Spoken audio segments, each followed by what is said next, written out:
Good morning. Welcome to our gathering, our virtual gathering. Certainly hope that everybody's managed to figure out the technical aspect of this so that we can carry on as best we can. Fergie is taping me now. This is Friday afternoon, and as you can see, I'm at work. He hasn't interrupted me. This was all pre-planned, so it's all good. And thanks very much to Fergie for doing this. I certainly appreciate it. I'm sure that we all do as we move along on this. I haven't seen the bulletin yet, so I can't help you out with any kind of announcements, except that we will not be meeting on Sunday in our building. We'll be doing this, and you'll have to get the bulletin from the email, and I ask that you endeavor to pray for the items that are listed there. We can't do much else right now except pray and support each other and watch our neighbors carefully to make sure that they're not in want. Okay, usually when I get up in front of everybody, I get kind of some feedback, so I'm going to have to rely on Fergie for feedback, and if he makes a nasty face, I'll have to go a different direction. Anyway, last week Bud talked about the salmon in the river swimming upstream, and how the Christian walk is a countercultural endeavor. We're swimming upstream against this, against the society normal flowing downstream. And that analogy is good as far as it goes, but like all analogies, it starts to come apart, and I'd like to take it apart. So if you know anything about salmon, we know that they go out to sea and that they have to put on weight and get big enough so that they can fight their way back up the river to back to where they spawned. And the salmon who make it do it on their own merit. They make it on the fat that they've stored up, on the size that they've had, so that they can battle against those currents and make it up to their spawning spot. And then they have to be lucky enough to have the male or female, whatever they need to make the eggs fertile. So there's a little bit of luck. There's an awful lot of self-merit on the part of the salmon, and I'd like to talk about that, turn it on its head a little bit. So we like the idea of the heroic. When Scott made his attempt on the South Pole and died on the return, he was a hero for the British. And the guy who made it first, Ronald Amundsen from Norway, was virtually ignored. We like a hero. We like the people who battle adversity and win. My dad had a saying that he used quite a bit, and he said,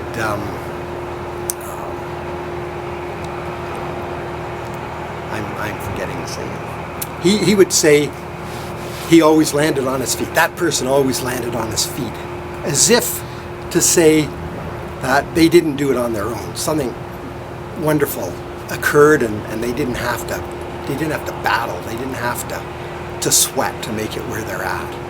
We like those stories, and but we're living in a different framework. Our story, the framework for our story, is different. And let me just pick this up in Matthew 16.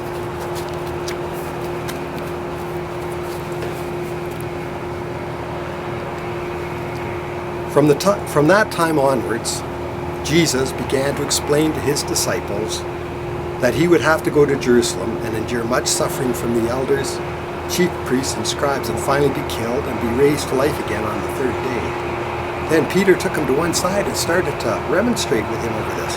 God bless you, Master. Nothing like this must happen to you. Then Jesus turned round and said to Peter, Out of my way, Satan. You stand right in my path, Peter, when you think the thoughts of man and not those of God. Then Jesus said to his disciples, if anyone wants to follow in my footsteps, he must give up all right to himself, take up his cross and follow me. For the man who wants to save his life will lose it, but the man who loses his life for my sake will find it. For what good is it for a man to gain the whole world at the price of his real life? What could a man offer to buy back that life once he had lost it? Jesus' economy, his framework, his story is completely counterculture, counter to our culture. And I'd like to look at a little bit about that. And I'll read this. There's a line here that I hope that Stuart can put up, or Fergie can put up, maybe right here. Our underlying problems with God, for Christians and non-Christians, let me start again here. Our underlying problems with God, for Christians and non-Christians, have little to do with our inability to believe and everything to do with what we want. Our desires, passions, and wishes drive our will and intellect. The Puritan pastor and theologian Thomas Cranmer said it best: what the heart loves, the will chooses, and the mind justifies. What the heart loves, the will chooses, and the mind justifies. The trouble with our doubts is actually the trouble with human nature. We are born with a heart that loves ourselves over and above everything else in this world, including Jesus. We are slaves to our lust for self-gratification, slaves to our reputation, slaves to control, and slaves to personal and peer approval. That's why if we are left to ourselves, we will always love those things that make us look and feel good about ourselves, even if it means moving further from God and his ways. We want something, choose it by our will, and then search for intellectual justifications. We want to believe that we are more logical, more objective, more reasonable than that. But the truth is, we always do what we want. We need someone to break in and overpower our idolatrous affections and replace them with an even greater affection. We need a power outside ourselves to overtake us. Our infinite capacity for skepticism and doubt will never be settled until our love for Christ grows. As Tim Keller has often said, that's why God didn't send us a watertight, inescapable argument as the ultimate solution to our doubts. Instead, he sent a watertight, inescapable person. That the heart loves, the will chooses, and the mind justifies. We love ourselves more than we love anything else. That's true for me, that's true for you, that's true for everybody. Jesus says, love your neighbor as yourself. That's impossible. That's absolutely impossible because I love myself so much. Everything I do is for me. So this is, Jesus' message is what's countercultural. And I would like to propose that the salmon are actually those people outside, those people that aren't in our storyline, aren't in the Christian storyline. They're the ones battling upstream against adversity and everything else. They're going to make it on their own. They're going to be self-made. They're going to do it on their own. And I propose that Jesus is the river, and that all we need to do is to get in the river and flow with Jesus. Now, all we need to do, how do we do that?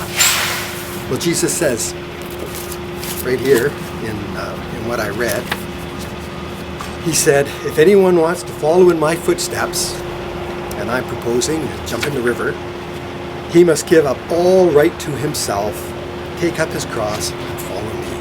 That's how we get submerged with Jesus. We give up all right to ourselves. This goes totally counter to our human nature. Okay, I can sit here, you can see my world behind me, and I can sit here and I can tell you, I made this thing. I made everything around here. I did it. Dint of severe effort on my part and 40 years of toil. But that wouldn't be true at all. It was my father-in-law who lent us the money for me to pursue this crazy idea. It was my father-in-law who forgave the debt because it was apparent that I was never going to be able to pay for it. It was my friend Craig who, whenever that disaster befell me, he was always there to help me sort things out, make things better. Occasionally even lent me some money. And it's Jan and my family who suffered with this idea, this crazy idea that I had, and gave up all kinds so that I could pursue what I did. I didn't build this place on my own, not a chance. I don't think anybody can claim that they can do anything on their own. But the best part of this is the gospel allows us to shove all that to one side, and myself, my ego, everything that I figure I've got. Stuart talked last week about how we sit and compare how clean our dirty rags are. Let's be done with that, okay? We can't do it on our own. Nobody can do it on their own. What we need to do is to abide in Christ and flow with Him. I hope that Bud hasn't taken great offense at me working on his analogy there. My analogy can only go so far. Take it for what it's worth. If it helps, use it. If it doesn't help, move on. We're in this together. These are trying times, and we're really going to find how much we need each other and how we do this thing together. I'm excited. This is a great opportunity. We can wallow in our lack of toilet paper, or we can celebrate with Christ that good things are happening and good things will happen. Let's just say a word of prayer. Lord, you are a great and wonderful God. You're glorious. All honor and glory to you. You are gracious. You've done it all for us. You've done it all so that your plan could be fulfilled. You've done it all so that your glory could be made known all over the universe. And you are a good God. You're going to look after us. We know that. We've seen it happen before. We're going to see it happen again. Thank you for this family. Thank you for your church in McBride. I pray that these trying times, we can look to you. We can choose you over anything else. We can choose you over our fears. We can choose you over our wants and desires. All praise and glory to you, Lord, forever and ever.